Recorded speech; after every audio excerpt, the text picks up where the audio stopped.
Assalamualaikum warahmatullahi wabarakatuh. Berjumpa kembali pada mata kuliah Kimia Sekolah.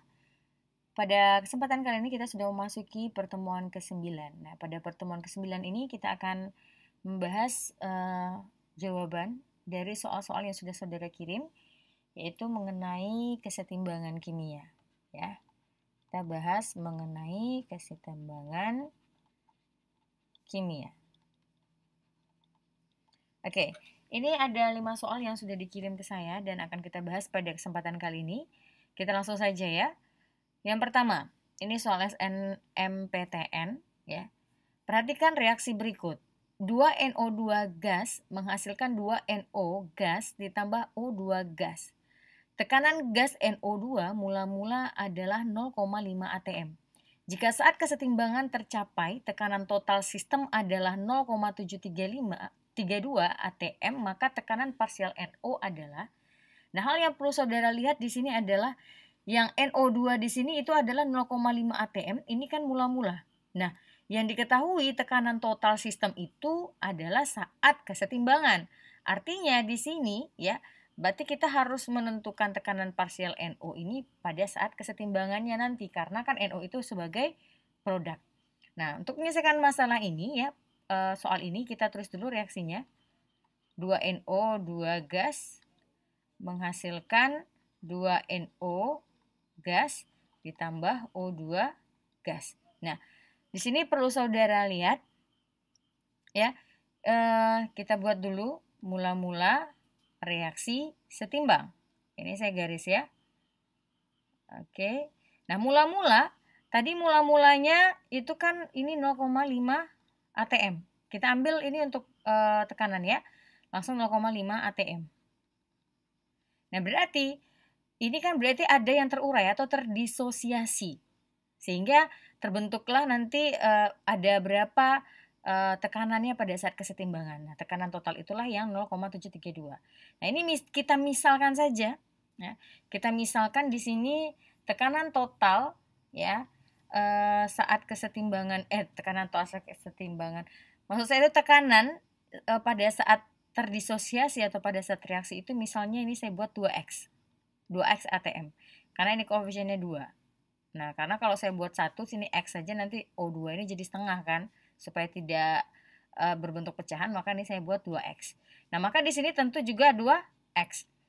Ini tentunya x saja. Karena kan 1/2 kali 2x. Paham dapatnya x dari mana? 1 perbandingan koefisien. Koefisien O2 1, koefisien NO2 2, 1/2 kali 2x kan yang terdisosiasi.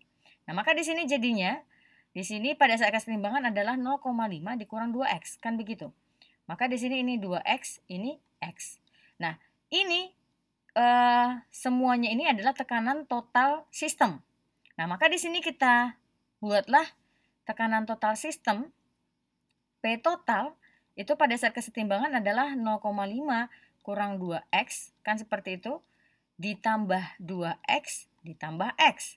Inilah yang jumlahnya adalah 0,7, bukan 3 ya, 0,732 atm.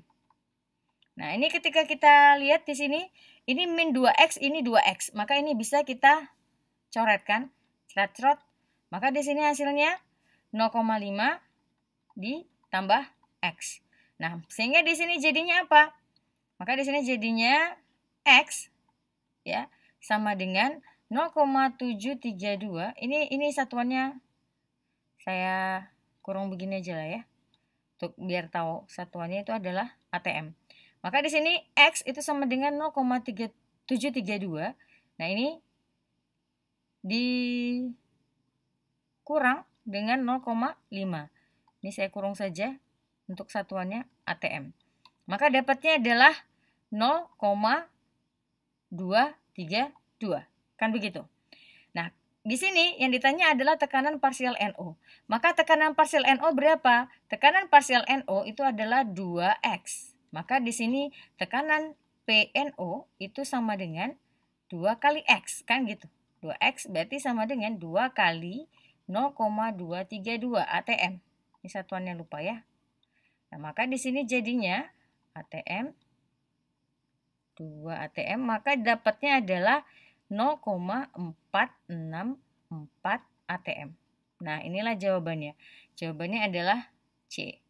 Oke, kita masuk ke soal nomor 2. Di soal nomor 2 ini adalah soal UN. Pada suhu tertentu terjadi reaksi kesetimbangan. Menurut reaksi itu, pada keadaan kesetimbangan terdapat tekanan parsial gas H2 itu sebesar X atm dan NH3 itu Y atm. Jika harga Kp 54, maka volume parsial gas N2 adalah. Nah, di sini saudara harus tahu dulu rumus Kp-nya apa. Rumus Kp, nah itu saudara masih ingat ya. Kp itu berarti adalah tekanan parsial dari produk, yaitu P NH3 dipangkatkan dengan koefisiennya dibagi dengan, kita lihat dulu ini karena semuanya gas berarti karena semua fasanya gas berarti dipakai di dalam menentukan ketetapan kesetimbangannya. Maka di sini P dari N2 koefisiennya 1, ini kita cek ya apakah sudah setara atau belum. Karena sudah setara jadi kita langsung saja pangkat 1 ya. Maka di sini H2 P, ini saya P-nya tinggal ya. PH2 pangkat 3. Nah, maka di sini Kp-nya itu tadi ya. Kp-nya kan tadi 54. PNH3-nya adalah Y atm, kan pada keadaan setimbang ya. Maka di sini adalah Y dikuadratkan kan, berarti Y kuadrat begitu. PN2-nya berapa? N2 yang ditanya. Maka di sini PN2 dikali dengan berapa? PH2 itu berapa? H2 itu adalah X, berarti X pangkat 3 kan begitu ya. X pangkat 3. Nah, atau langsung saja juga boleh. Ini saya hapus saja dulu. Langsung saja X pangkat 3. Nah, maka di sini P N2 sama dengan, langsung kali silang saja. Maka Y kuadrat per 54 kali X pangkat 3. Atau ini dia, Y kuadrat X pangkat 3 kali 54. Sama aja kan? Nah, maka ini jawabannya adalah B. Itu untuk soal nomor 2. Jadi saudara harus bisa memahami rumus-rumus yang ada di dalam konstata kesetimbangan, dalam menentukan kesetimbangan kimia. Ya, pelajari lebih lanjut. Baik, kita bahas soal nomor 3. Di soal nomor 3, ya di sini ada reaksi, kemudian jika suhu diturunkan pada volume tetap, maka sistem kesetimbangan akan bergeser kemana? Nah, ada hal yang perlu saudara ingat di sini.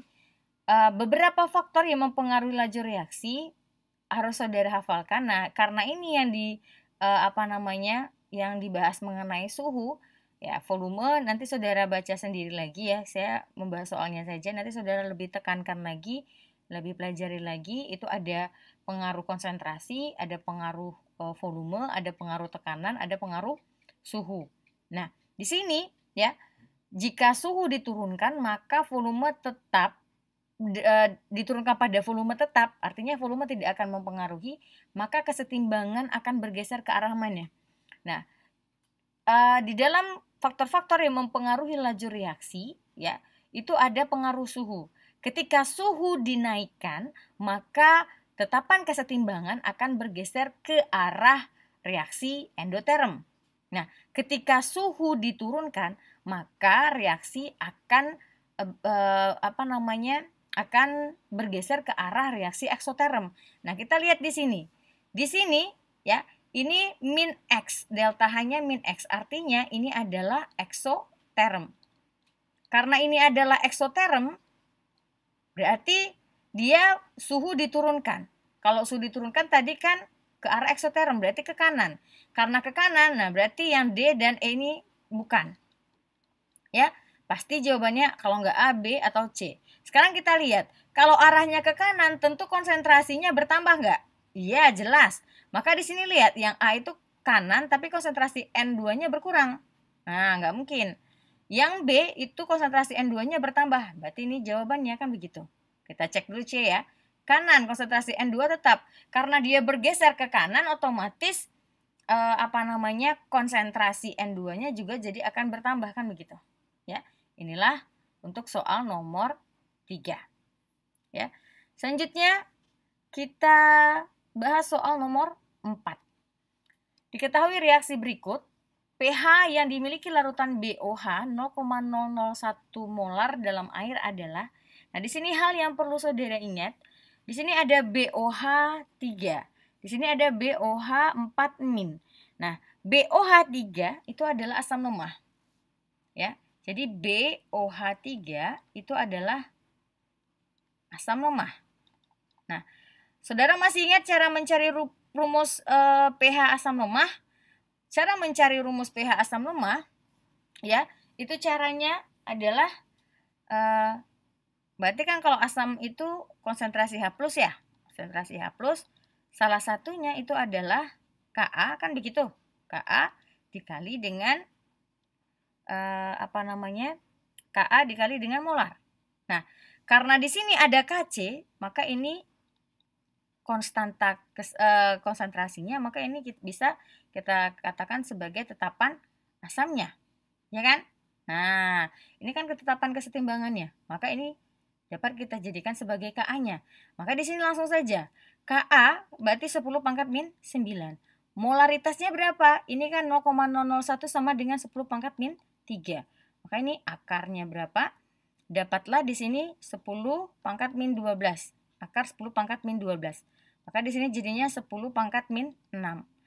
Nah, kalau 10⁻⁶ hanya H+-nya, maka di sini pH-nya sama dengan min log kali 10⁻⁶, kan begitu. Maka pH-nya dapatlah 6. Jadi jawabannya adalah C. Itu yang perlu saudara ingat ya.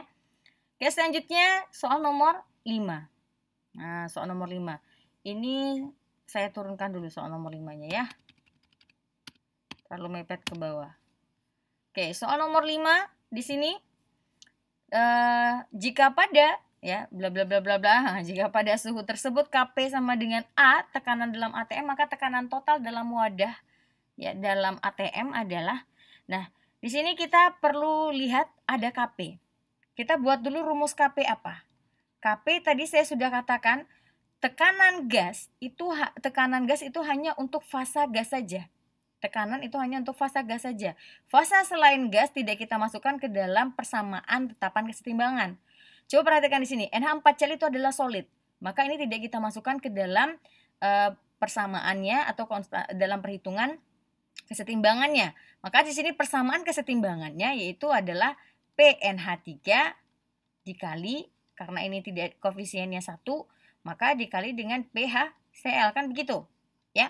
Nah, Kp-nya tadi berapa? Kp-nya itu A, ya kan? ATM ya. PNH3-nya berapa? Kita lihat di sini, PNH3 itu kan berarti kalau kita hitung dulu di sini, saya buat di bawah di samping ya. Maka di sini tekanan dari P dari NH3, berarti kan PNH3 tekanan parsialnya sama dengan koefisien kan? Koefisien NH3 berarti 1 dibagi dengan koefisien NH3 ditambah dengan koefisien HCl, kan begitu. Ini saya terus ya. 1 itu adalah koefisien NH3, 1 koefisien NH3 ditambah dengan 1 koefisien HCl dikali dengan P total, kan begitu. Dikali dengan P total. Maka di sini tekanan parsial NH3 itu adalah 1/2 P total. Nah, begitu juga dengan PHCl, yaitu 1/2, langsung saja saya ya, dikali P total. Maka di sini jadinya apa? Berarti di sini juga 1/2 P total. Oke, langsung kita masukkan ke sini. Kalau begitu berarti di sini adalah 1/2 P total. P tot aja saya buat ya, dikali dengan 1/2 P total. Maka di sini jadinya apa? A sama dengan 1/4 P total kuadrat. Kan begitu? Maka di sini jadinya apa? Ini kali silang saja, berarti 4A itu sama dengan P total kuadrat. Maka P total sama dengan akar dari 4A. Sehingga P totalnya berapa? P totalnya adalah akar 4 berapa? 2 kan? Berarti 2 akar A. Karena A-nya A saja, tidak ada kuadrat, berarti 2 akar A. Maka jawabannya adalah E. Nah, itu dia. Oke, ini dia penjelasan dari saya untuk pertemuan ke-9 mengenai kesetimbangan kimia. Saudara silakan baca lebih lanjut mengenai bahas semua bentuk jenis soal. Boleh di searching di internet dan lihat soal beserta jawabannya. Nanti saudara searching untuk menambah pengetahuan saudara. Ya, jika ada yang perlu ditanyakan, silakan ditanyakan ke saya. Oke, saya Heri sampai di sini untuk pertemuan ke-9 mengenai kesetimbangan kimia. Akhir kata, saya ucapkan Assalamualaikum warahmatullahi wabarakatuh.